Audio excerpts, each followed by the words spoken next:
the immigration figures came out yesterday. They seemed on the face of it to be quite good news for the government in as far as they're a lot less than they were before. But the number is still big, still bigger than it ever was in the 80s or the 90s. And I wanted to talk to you about the types of people leaving the country and the types of people coming into the country, because I think we've got a big fiscal time bomb coming up. Our best are leaving, and people coming in from overseas, asylum seekers, they're a big net drain. Yeah, good afternoon, Martin. And you pretty much summarised it quite well there. So the figures came out and we saw a net migration figure in the year to June 2025 of 204,000. Now, we've seen that big Boris wave that we've talked about recently, about that, huge influxes and the big numbers we've had. So the numbers have come down mainly to do with the reforms that Rishi Sunak put in because of the significant numbers we were seeing. So we've seen the number of work visas, study visas come down and dependents come down. But that 200,000, okay, it sounds good news, but when you compare it to the 80s and 90s where immigration was below 100,000, it's still a significant number. And so under the surface, what is driving this then?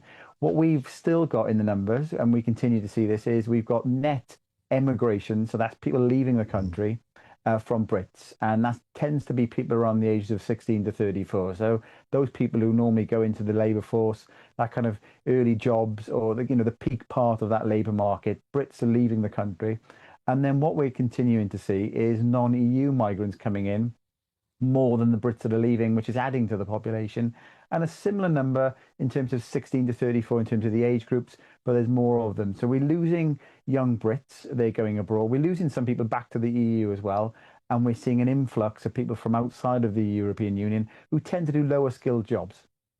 Jamie Jenkins, if you add all that together, what you get is a picture of a net fiscal loss of a lot of bright, young, potential high earners, or perhaps even a lot of existing high net worth individuals simply clearing off to places like Milan or Dubai. And then is it like a half of the immigration coming in now is asylum seeker immigration? And when you look at the net fiscal contribution to them, they generally don't add a lot. In fact, they can be a net drain. And also, they stay in Britain. They don't go home. Add that together, you've got a financial problem.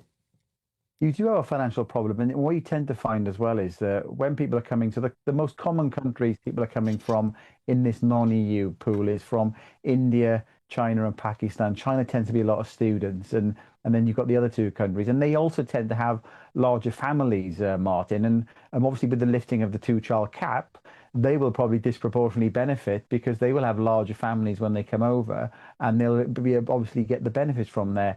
The other interesting thing in the figures yesterday was the increase in asylum seekers in terms of the numbers of us claiming asylum.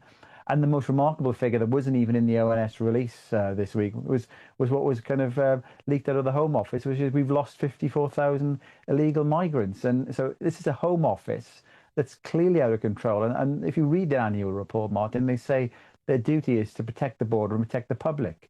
If you've got 50,000 people who've come in and you have no idea where they are, that's an ultimate failure. I'm surprised there's not calls for people to be resigning over this in the Home Office.